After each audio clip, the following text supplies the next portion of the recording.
Bonjour tout le monde, j'espère que vous allez bien.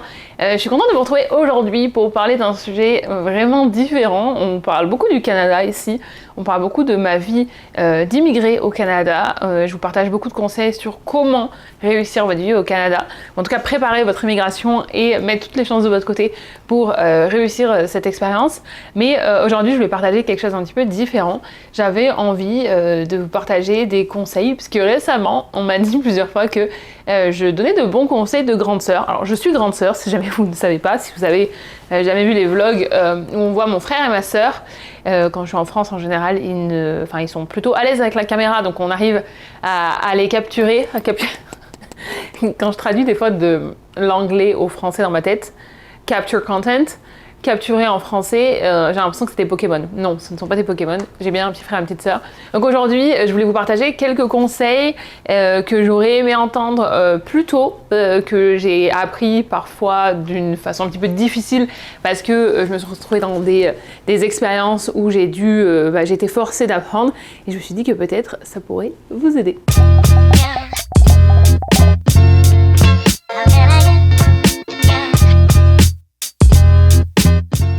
Alors, j'ai pris quelques notes pour être sûr quand même que ce que je vous disais c'était organisé et que ça partait pas dans tous les sens.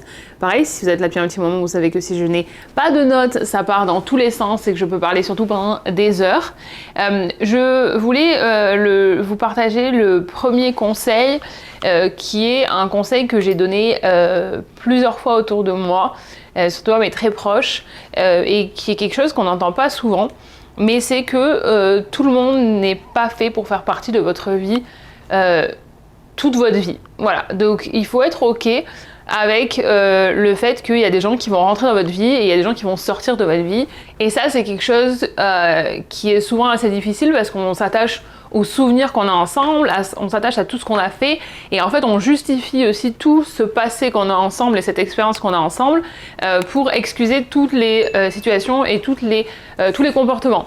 Et c'est vrai que ça vient peut-être de mon histoire et j'en ai jamais vraiment parlé et j'en parlerai pas aujourd'hui, mais peut-être qu'un jour j'en parlerai du fait que j'ai plus de facilité peut-être à comprendre que si la situation elle devient trop mauvaise, c'est pas parce que vous avez tel statut, c'est pas parce qu'on fait partie de la même famille, c'est pas parce qu'on se connaît depuis 15 ans, 20 ans, j'allais dire plus, mais après je suis pas sûre que je sais pas à quel âge vous avez, mais je suis pas sûre que tout le monde ait des amis depuis plus de 30 ans ou depuis plus de 40 ans, en tout cas pas moi parce que j'ai pas 40 ans, mais ce que je veux vous dire c'est que tout n'est pas bon en fait.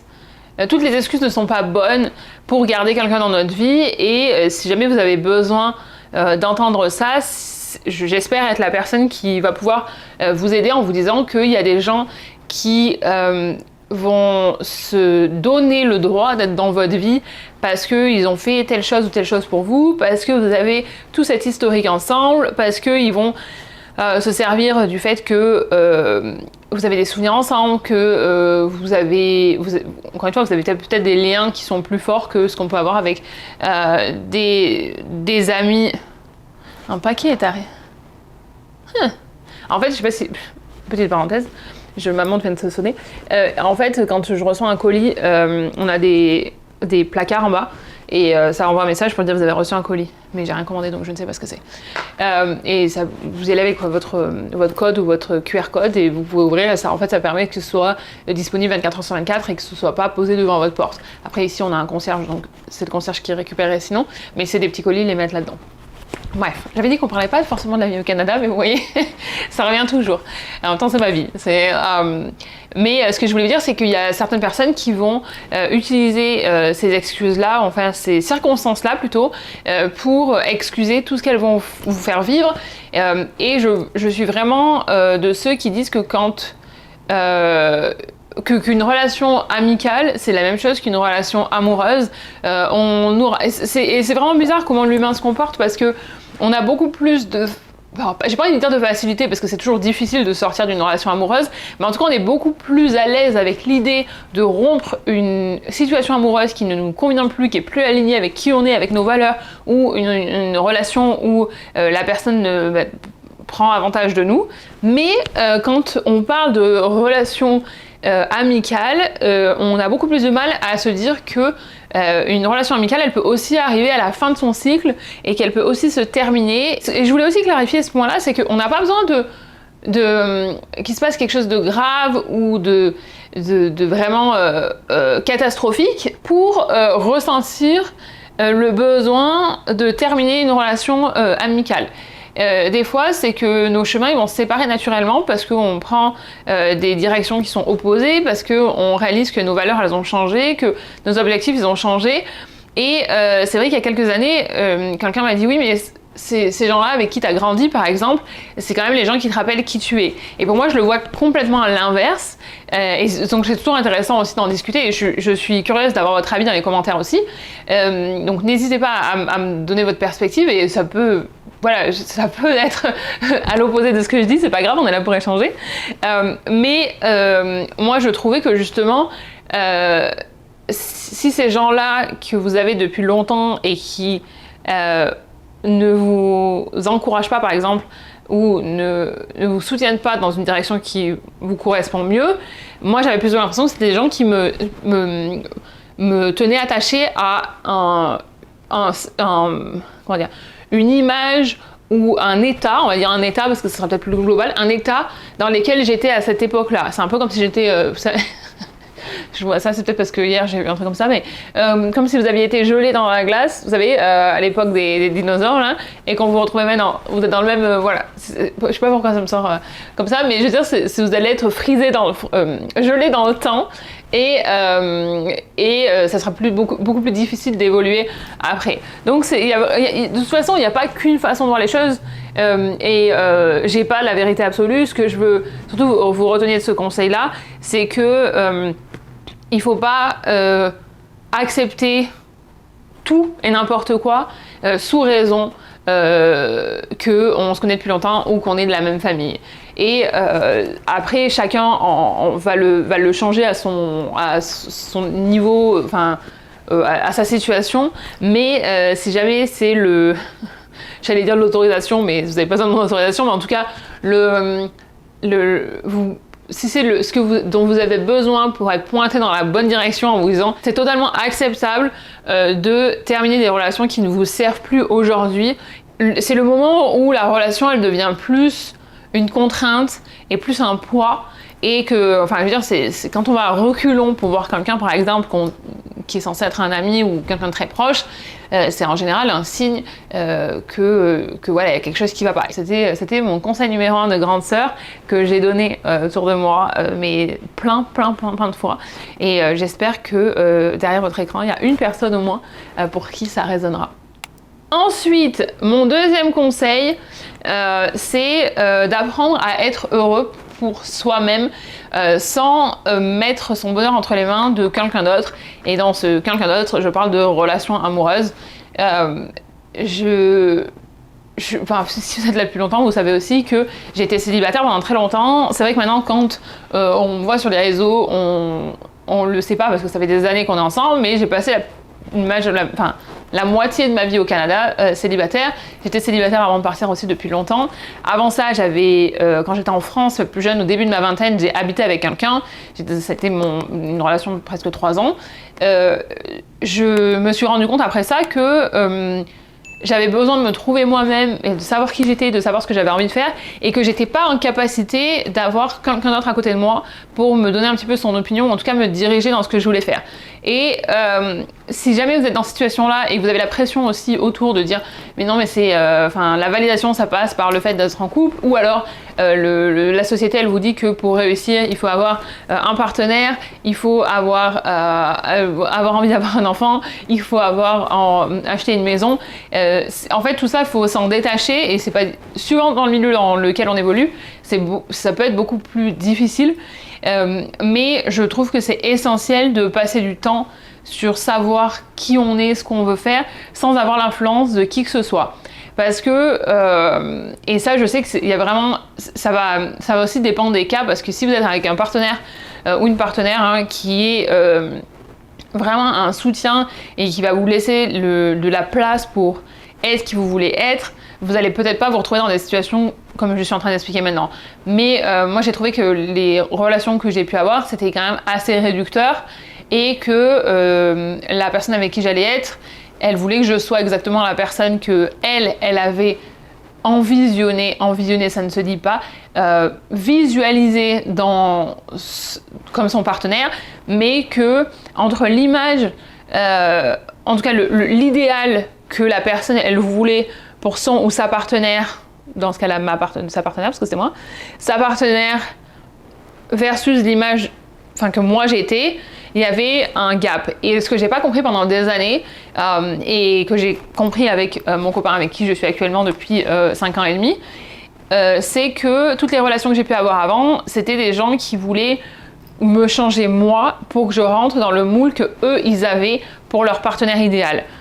Et dans ce schéma-là, et en plus de voir autour de moi des exemples de relations amoureuses qui me faisaient pas forcément rêver, je pensais que c'était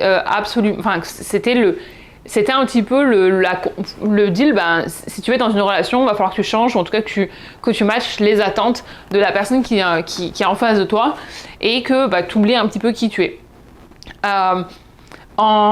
C'est pour ça que j'avais très peur de me mettre dans une relation. Et le conseil que je peux vous donner, c'est justement de prendre ce temps pour vous, pour tester, pour découvrir. C'est comme ça que je suis partie vivre au Canada en fait, parce que quand j'ai annoncé à la personne avec qui j'étais que je voulais partir vivre à l'étranger, c'était quelque chose qui intéressait pas du tout cette personne-là. Et au bout d'un moment, je me suis rendu compte qu'on s'éloignait complètement dans nos envies et dans nos vies, dans comment on voyait notre futur. Et pour être complètement honnête, c'est tout à fait normal. On était ensemble entre 21 et 24 ans. 21-24 ans, évidemment, moi j'avais l'impression que j'étais super mature et la plus adulte possible, parce qu'en même temps j'étais la plus adulte et la plus mature de ce que j'avais été dans toute ma vie, parce que c'était le maximum de maturité que je pouvais connaître à ce moment-là. Mais maintenant, avec du recul, avec quelques années de recul, quelques bonnes années de recul, je vois bien que j'avais pas la maturité nécessaire pour être dans une relation où on s'engageait pour toute la vie. Donc heureusement à ce moment-là, voilà, on n'est pas allé plus loin sur des choses plus permanentes, et qu'il y avait juste un appartement à rendre en location, donc ça a quand même été. Après évidemment, tout le côté émotionnel, le cœur brisé, tout ça. Mais je veux dire, c'est des étapes qui m'ont fait grandir et qui vous feront grandir si vous êtes dans cette situation-là. Mais à part lui et moi, il n'y a personne qui a été impacté à cause de cette situation, je devrais dire. Mais ce que je veux dire, c'est que on pense, parce qu'on a des exemples comme ça autour de nous, que une relation, c'est forcément des compromis et c'est forcément oublier une partie de soi-même. Mais je pense que d'être toute seule, ça m'a vraiment permis de prendre le temps de me découvrir, comme je vous dis, sans l'influence de qui que ce soit, sans le regard de quelqu'un qui allait me dire, qui allait interpréter ce que moi je faisais par rapport à ses propres attentes. Et on parlera après, ça en est des conseils, des attentes des autres. Et ça m'a permis, et c'est l'information clé une des informations clés du moins de ce conseil, c'est que ce temps-là, ça m'a permis de tester, de découvrir, de voir ce qui me plaisait, ce qui me plaisait pas, mais surtout de gagner en confiance en moi sur les choix que je faisais et d'être dans une position où j'allais plus laisser d'autres personnes me dire ce qui était bien, ce qui était pas bien, ce que je devrais changer, ce qui était pas bien chez moi, parce que j'ai entendu des choses mais qui étaient vraiment, vraiment horribles maintenant quand je l'ai dit, et je me rendais pas compte à l'époque, mais quand je l'ai dit maintenant à voix haute, ou quand après je pense que notre cerveau il bloque aussi pas mal de choses, parce qu'il y a des choses qui nous font plus souffrir, on se dit ok c'est pas la peine, on va laisser ça de côté pour l'instant.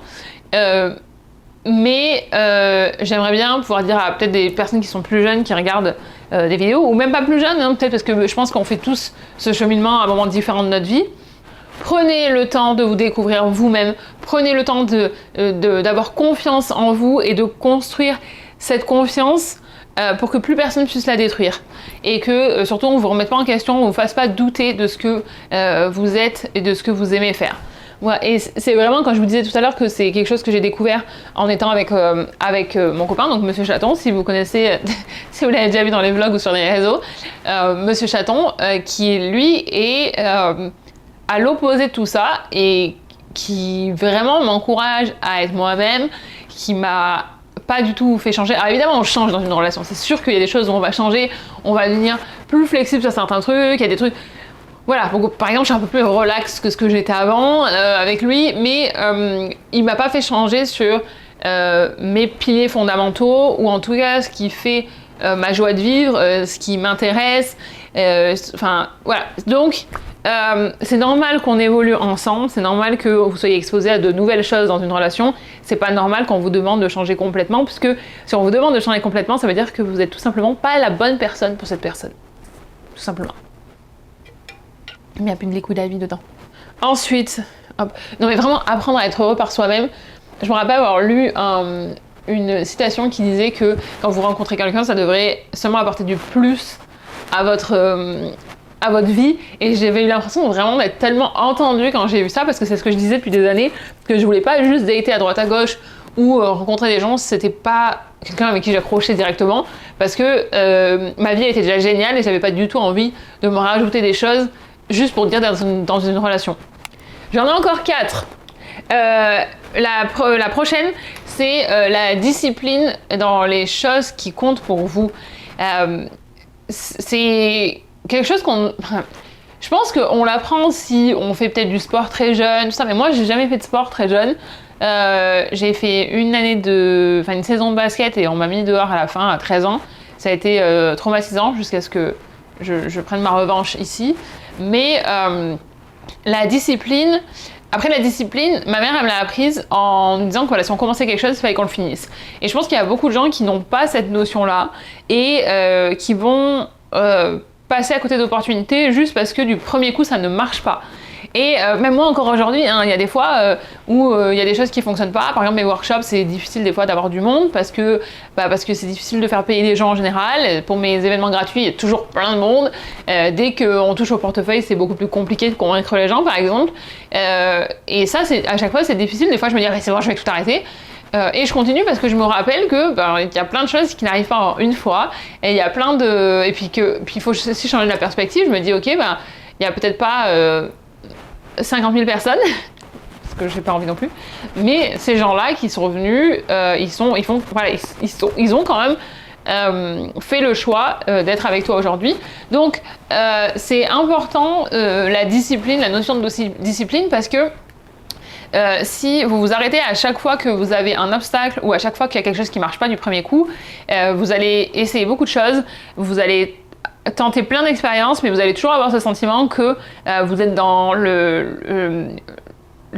comment dire, je cherche un mot qui l'incomplétation, ça ne se dit pas, que vous n'avez pas complété, vous n'avez pas terminé quoi que ce soit, et vous avez cette impression d'échec, parce que chaque fois que vous aurez essayé quelque chose, vous vous direz de toute façon moi j'y arrive pas, moi je suis nulle, c'est pas pour moi. Et en fait, c'est parce que, et encore plus, je trouve, à notre époque où on a cette notion du succès qui arrive du jour au lendemain avec les réseaux sociaux, ce qui est pas vrai en fait. Oui, il y a des gens qui vont avoir une vidéo virale qui va tout déclencher, tout ça, mais ça reste la minorité. La majorité, si vous regardez par exemple, tous les youtubeurs que vous suivez, c'est des gens qui ont travaillé des années et des années à être réguliers, à poster toutes les semaines, sans avoir le succès qu'ils ont aujourd'hui, en ayant un certain succès évidemment, mais peut-être pas en étant au point où ils pouvaient en faire leur travail à plein temps, où ils pouvaient avoir d'autres opportunités, où ils pouvaient même en gagner leur vie, parce que je vous l'ai dit dans les vidéos où je parle de combien... Je sais ce que c'est mon paquet. J'ai changé de téléphone hier, j'ai commandé ma nouvelle coque. Voilà, mais voilà, c'est bon. Le mystère est résolu. C'est que on nous fait croire que le succès il arrive du jour au lendemain, parce que quand les gens ils rencontrent le succès, on va dire global, je sais pas comment, en tout cas à l'échelle globale où ils voient beaucoup plus de gens, c'est à ce moment-là qu'on les découvre et on pense que leur vie a commencé hier. Sauf que quand vous regardez ou quand vous lisez des interviews, il y a des gens qui vont vous dire, et je prends l'exemple des youtubeurs parce que là on est sur YouTube, mais c'est pareil pour les gens qui ont écrit des livres, c'est pareil pour les gens qui ont commencé des compagnies, c'est pareil pour les athlètes, c'est des gens qui ont essayé pendant des années avant de rencontrer un succès dans ce qu'ils faisaient. Donc c'est important de garder cette discipline-là. Je sais pas si je vous l'ai dit, si je vous l'ai sûrement dit à un moment donné, peut-être qu'il y a longtemps. Mais par exemple, mon blog, quand je l'ai commencé, on m'a dit mais pourquoi tu parles à des étrangers sur Internet? Pourquoi tu fais ça? Tu gagnes même pas d'argent? Enfin voilà, on n'arrêtait pas de nous dire des choses comme ça. Et j'ai continué à faire ce qui moi me faisait plaisir. Alors à l'époque j'avais aucune notion du fait que je pourrais gagner de l'argent avec mes réseaux sociaux à un moment donné, mais je l'ai continué parce que moi ça avait du sens pour moi et aujourd'hui c'est ça qui m'apporte la communauté que j'ai, évidemment pas que le blog, ce que j'ai développé autour, mais qui m'apporte aussi plein d'opportunités. J'ai eu plein d'opportunités grâce à ce que j'ai développé sur les réseaux. Aujourd'hui, tous les ateliers que je peux donner, je suis en contact avec des nouveaux arrivants francophones du monde entier. J'entends des histoires. Des fois, j'ai envie de donner un micro aux gens que je rencontre et leur dire mais venez, en fait, j'ai envie de vous donner une plateforme parce que vous avez tellement des leçons de vie qui sont fortes et des histoires qui pourraient vous donner beaucoup de perspectives aux gens. Bon, après, j'en suis pas là. J'ai quand même une idée là-dessus. J'aimerais bien pouvoir faire quelque chose parce que je suis exposée à tellement de gens intéressants, mais c'est pas encore. J'y pense. Ça se concrétise un peu plus. Enfin, ça se concrétise. N'importe quoi. C'est encore dans mes notes. Mais ce que je veux dire, c'est que d'avoir continué, ça m'a permis aujourd'hui de construire quelque chose qui a du sens pour moi, de construire quelque chose où je peux aider les gens et qui m'a en plus donné des opportunités géniales. Oui, ça a permis de me rémunérer, pas complètement, et ça je vous renvoie sur ma vidéo du mois de janvier où je vous parle des revenus. Et en février, je vous avais parlé des différentes sources de revenus aussi que j'ai. Mais tout ça pour vous dire que la discipline, c'est vraiment important dans ce que vous faites. Et que je me rappelle aussi, il y a des années, j'avais lu une citation de quelqu'un qui disait que vous fassiez quelque chose ou pas, que vous commenciez aujourd'hui ou pas, le temps il va passer de la même façon. Donc autant commencer aujourd'hui. Et même si ça prend plus de temps, même si vous y allez doucement, vous serez toujours un pas plus proche demain de ce que vous voulez faire, plutôt que si vous n'avez pas commencé du tout. Donc si c'est juste ça que vous pouvez retenir, et si encore une fois vous avez besoin peut-être d'un signe pour vous dire qu'il fallait commencer quelque chose que vous repoussez depuis un petit moment, c'est le moment. Et la discipline, je sais que c'est quelque chose depuis des années que autour de moi, les gens qui me rencontrent me disent. C'est eux plus qui ont identifié ça chez moi que moi qui l'ai identifié chez moi en premier. Une fois que moi je l'avais trouvé chez moi, je me suis rendu compte que c'est quelque chose qui manquait chez beaucoup de gens qui allaient s'arrêter en fait au premier truc qui n'allait pas ou au premier truc qui n'allait pas fonctionner directement et aussi qui n'allait pas être investi et vous le voyez avec la gym par exemple. La gym, je vais à la gym quasiment tous les jours maintenant, pas le week-end, puis je vais rechanger, je vais vous faire un bilan de tout ce que j'ai changé depuis le début de l'année d'ailleurs. J'attends là pour vous faire un petit bilan et voir ce que je vais changer après pour adapter. Bref. En fait, si vous n'avez pas cette base de discipline, votre énergie va aussi partir dans tous les sens. Et c'est pour ça que j'ai des to-do list, c'est pour ça que je suis bien organisée, c'est pour ça que j'anticipe beaucoup de choses. C'est d'ailleurs, vous voulez que je vous fasse une vidéo sur comment j'organise tout mon contenu et tout ça pour que je puisse justement être dans les temps. Ça veut aussi dire que il y a des fois, vous allez être hors de votre zone de confort où ça va pas être le choix le plus facile à faire, mais vous allez quand même le faire parce que vous savez que c'est ça qui va vous emmener plus loin, c'est ça qui va vous emmener sur la ligne que vous êtes en train de suivre et c'est ça qui est aligné avec votre vision que vous avez. Donc, après, chacun fait comme il veut, évidemment, mais je sais, pour l'avoir vu chez d'autres personnes et pour le voir chez moi, que c'est ça qui va vous permettre d'avancer. Ensuite, on va parler des valeurs. J'en ai parlé il y a je crois que c'était en fin d'année ou en début d'année, je sais plus, et j'avais eu des retours assez positifs là-dessus, en vous disant d'écrire vos valeurs. Parce que quand la vie, elle va devenir chargée, que les choses, elles vont bouger rapidement, que vous allez avoir des opportunités qui vont arriver, que vous allez évoluer dans la vie professionnelle, vous allez vous retrouver des fois face à des choix que vous allez devoir faire et ça peut rapidement devenir confus entre ce qu'on va vous envoyer comme information, ce que vous allez comprendre et digérer et ce que vous allez vouloir renvoyer. Et je trouve que des fois, c'est difficile de rester aligné avec ce qu'on veut faire ou avec ce qui est important pour nous parce qu'il va y avoir des facteurs extérieurs qui vont déséquilibrer ces croyances qu'on peut avoir ou cette confiance en nos valeurs. Et c'est pour ça que j'ai un tatouage là, je ne sais pas si vous l'aviez déjà vu, parce que souvent on voit beaucoup plus celui qui est ici parce qu'il est plus gros. Et celui-ci en fait est détermination. Parce que il a l'air pas droit quand je vous le montre à la vidéo, mais je vous promets le tatouage, c'est parce que je tourne mon poignet, parce que le tatoueur il a passé tellement de temps à l'aligner. Celui-ci date de 2018 déjà. Je crois que c'est mon dernier en fait. Hein. C'est le dernier que j'ai fait et il date de 2018. En fait, je l'ai fait parce que c'est un rappel et je m'en suis encore servi il y a 5 mois où j'ai dû prendre une grosse décision. Et dire non à quelque chose et je me suis dit est-ce que de dire oui ça va m'amener dans la direction que moi je veux prendre ou est-ce que ça va m'amener dans la direction que les autres veulent me faire prendre. Et en fait je me suis rendu compte que si j'étais complètement honnête avec moi, c'est pas quelque chose qui me faisait plaisir, c'est pas quelque chose dont j'avais envie et c'est même quelque chose que j'avais exprimé j'avais vraiment exprimé en disant c'est quelque chose qui ne m'intéresse pas. Sauf que quand ça m'intéresse pas, mais pour l'instant c'est juste voilà c'est quelque chose de potentiel, mais c'est quelque chose qui n'existe pas versus c'est une vraie proposition. Il y a des fois une différence parce que des fois c'est facile de dire non à quelque chose quand on n'est pas vraiment devant la réalité.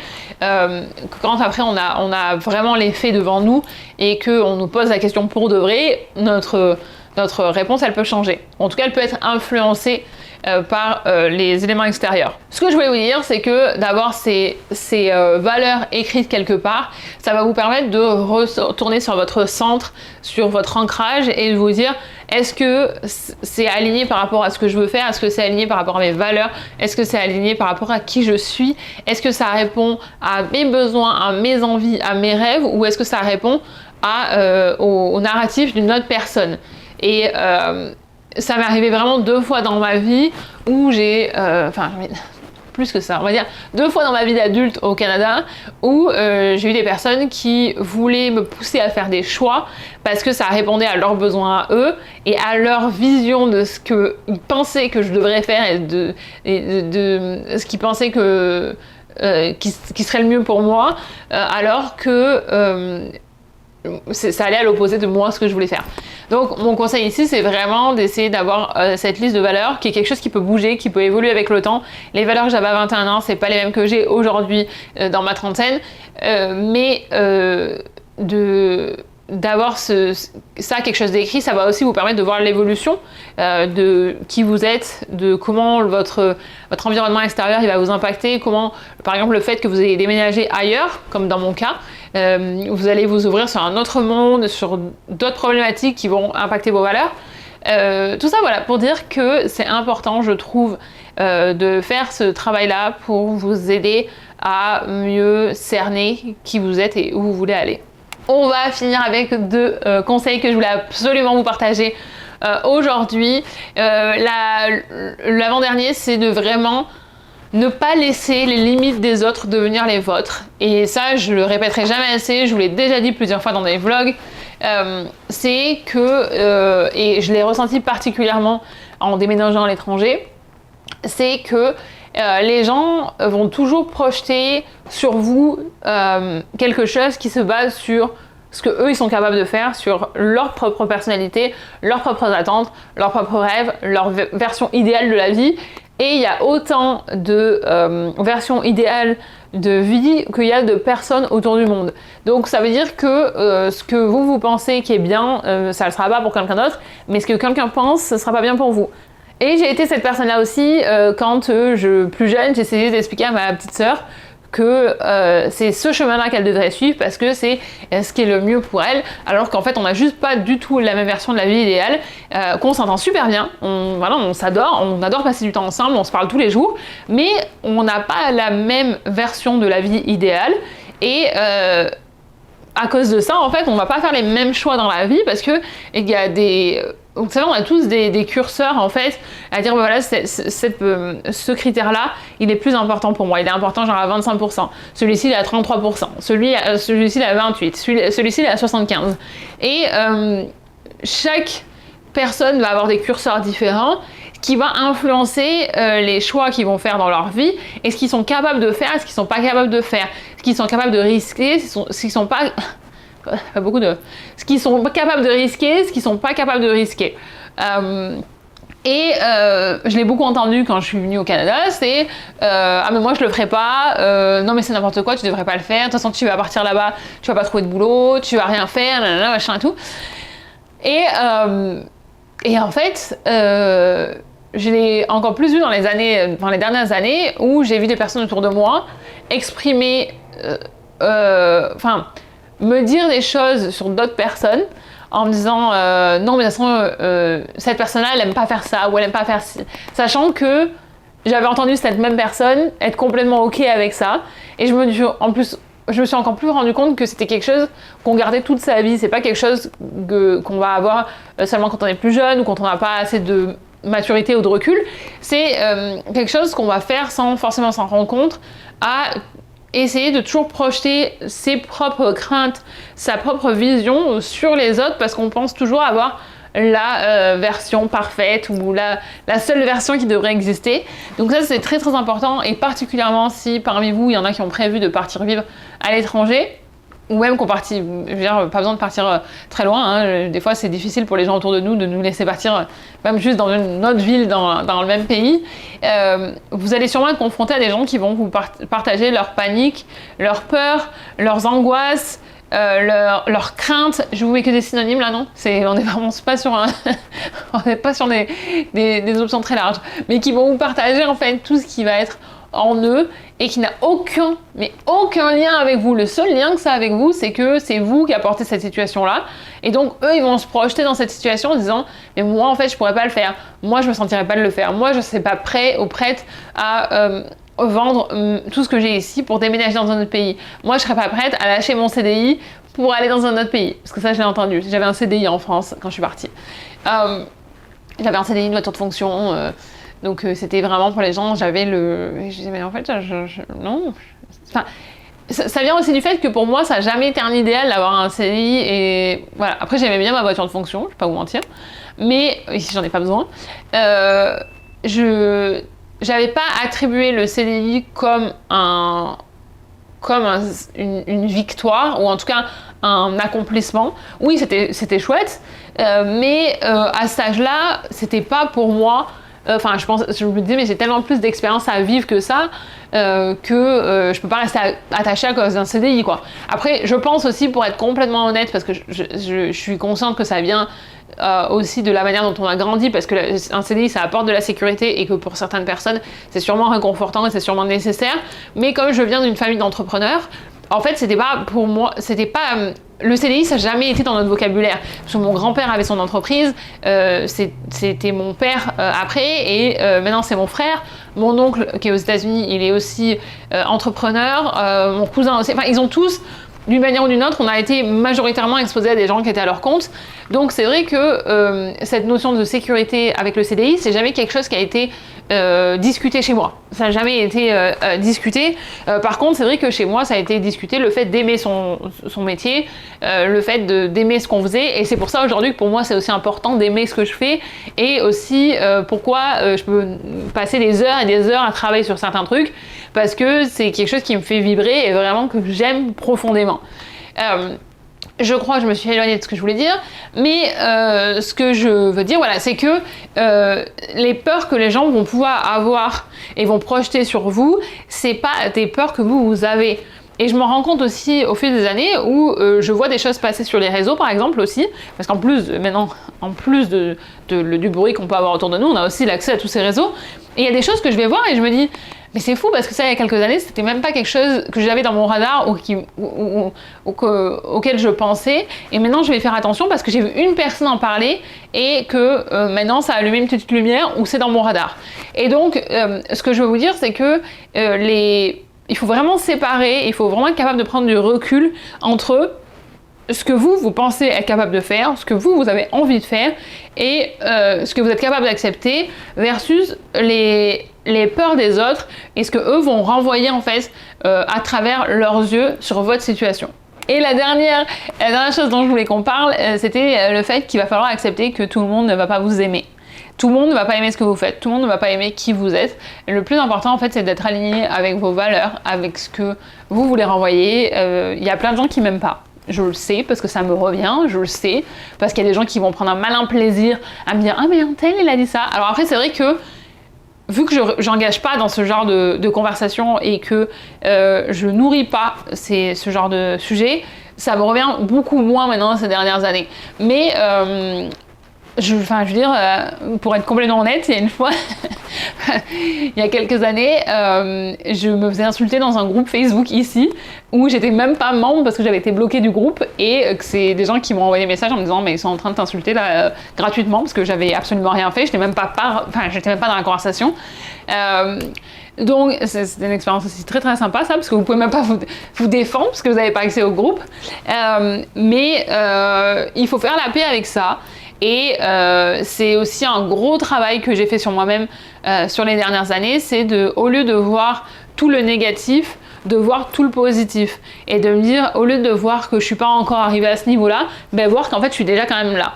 Et il y a quelqu'un qui m'a demandé aussi comment je restais aussi positive. Et en fait, c'est vraiment... sur Instagram, il y a quelqu'un qui m'a posé la question. Si vous ne me suivez pas encore sur Instagram, il est toujours temps. Comment je reste positive ? En fait, c'est ça, c'est aussi que je bloque toute cette négativité. Alors, ça ne veut pas dire que je vis dans ma bulle, hein. Je veux dire, je suis au courant de ce qui se passe autour du monde, je sais ce qui se passe, je suis au courant de ce qui se passe en bas de chez moi, mais en tant que personne, en tant que moi, j'essaie vraiment de faire des gestes qui me font du bien, de prendre soin de moi, de me concentrer sur ce qui est en contrôle, ce que je peux contrôler.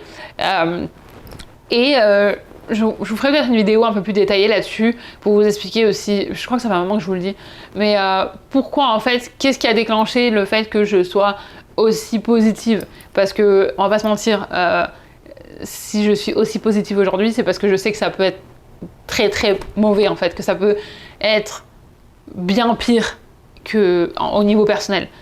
Sinon, c'est sûr que de toute façon, des fois, les gens qui ont vécu des choses beaucoup plus difficiles, ils savent à quel point ça peut être mauvais, ça peut être triste, ça peut être intense, et c'est souvent les gens qui vont encore plus profiter des choses simples parce qu'ils savent ils connaissent la valeur en fait et de ces choses-là.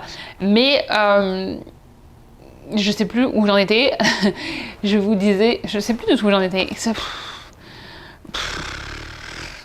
Oui, il faut faire la paix avec les gens qui ne vous aiment pas. Il y en aura toujours des gens qui vous aiment pas, et il faut juste réussir à ne pas leur donner de crédit et à vous concentrer plutôt sur les bonnes choses. C'est pour ça que moi je fais des impressions d'écran de tous les gens qui m'envoient des gentils messages. J'ai dans un dossier dans mon téléphone, et si jamais j'ai un jour où il y a un message vraiment qui est méchant ou quelque chose qui me touche, je vais me retourner vers ça et me dire regarde, en fait, pour une personne qui est désagréable ou qui est méchante avec toi, il y a des dizaines et des dizaines et des dizaines de messages qui sont encourageants et qui apprécient ce que tu fais. Un des premiers, je crois que j'avais gardé, qui remonte, qui est vieux, hein, parce que je les garde quand même depuis longtemps. Attendez, il est où ? Voilà, j'en ai 342 et je l'ai fait moi. Mais comme j'ai changé de téléphone hier, il y en a plein qui sont pas téléchargés. Mais j'en avais un où c'était juste. Ah voilà, ça, lui, 23 octobre 2016. Est-ce qu'on voit le nom de la personne ? Non. C'était sur Snapchat à l'époque. Et ça, c'est un des messages qui m'a fait le plus plaisir. Je sais pas si la personne s'en reconnaîtra, si elle est toujours là d'ailleurs. Mais voilà, j'en ai je les garde et je vous encourage à faire la même chose pour tout en fait. Même que ce soit au travail, par exemple, si vous avez une expérience difficile, soit des gens de votre famille qui vous envoient des messages de soutien. Je fais aussi des photos des messages de Monsieur Chaton quand il m'envoie des messages qui sont particulièrement, qui me touchent particulièrement. Parce que avec nos téléphones maintenant on a moins accès à garder. C'est pas comme à l'époque quand on avait des lettres ou des cartes qu'on gardait. Donc je fais quand même cette trace parce que sinon c'est dur de remonter. L'autre jour j'ai réussi à remonter jusqu'au message, c'était dans une vidéo où je vous parlais de ma relation avec Monsieur Chaton, c'était pour la Saint-Valentin. J'ai réussi à remonter quand même jusqu'en 2019 le gentil message qu'il m'avait envoyé, après je me suis fait licencier. Voilà, mais c'est tout ce dont je voulais qu'on parle aujourd'hui. Je vois qu'on est déjà à 44 minutes, donc je pensais vraiment, j'avais mis au début 4 conseils, puis après je me suis dit, ah non mais je vais aussi dire celui-là, puis après j'en avais plein. Donc si jamais ça vous plaît, on peut en faire une série. J'ai plein de choses à vous partager. C'est vrai que ça s'éloigne un petit peu du contenu plus Canada, mais des fois ça fait aussi partie de quelque chose que je fais énormément autour de moi, à essayer de soutenir les gens autour de moi. Donc si je peux aussi étendre ça et en faire avec vous, ça me fait aussi du bien d'avoir des vidéos qui sont un petit peu plus personnelles, un petit peu plus vulnérables, et où je peux juste poser ma caméra, m'asseoir par terre comme je suis là maintenant, et où on peut discuter. J'espère vraiment que vous prendrez le temps de mettre un petit commentaire pour me partager votre expérience et me dire ce qui a pu résonner avec vous. J'espère que vous avez passé un bon moment. Si ce contenu vous plaît et que vous voulez soutenir ma chaîne et surtout ne pas louper les prochaines vidéos, vous pouvez bien sûr vous abonner. Si vous n'êtes pas au courant, j'ai aussi une newsletter où vous pouvez vous abonner pour être tenu au courant des prochains événements, des prochains ateliers. Il y a le prochain événement qui sera le 10 mai à Toronto. Ça va être plutôt cool, donc inscrivez-vous parce que les places partent très vite. La dernière fois pour l'événement avec Liquid Ivy, les places elles sont parties en moins de 5 minutes. Il y a 20 places, donc voilà. Après je mets une liste d'attente, comme ça si jamais vous loupez, s'il y a quelqu'un qui annule, vous avez une chance d'être sur la liste d'attente. Qu'est-ce qu'il y a d'autre? Vous pouvez me rejoindre sur Pinterest, sur Instagram, et vous pouvez aussi bien sûr jeter un coup d'œil à mon blog où je sais qu'il y a beaucoup moins de monde qui alimente leur blog, mais là moi je l'alimente quasiment au moins une fois par semaine. Donc vous avez toujours quelque chose de nouveau à aller lire, et si vous avez un sujet en particulier qui vous intéresse, n'hésitez pas à me laisser un petit commentaire, à me dire ce que vous avez envie de voir sur le blog ou sur YouTube. Je vous souhaite une excellente journée, une excellente soirée et une excellente nuit où que vous soyez dans le monde, et je vous dis à mercredi pour la prochaine vidéo.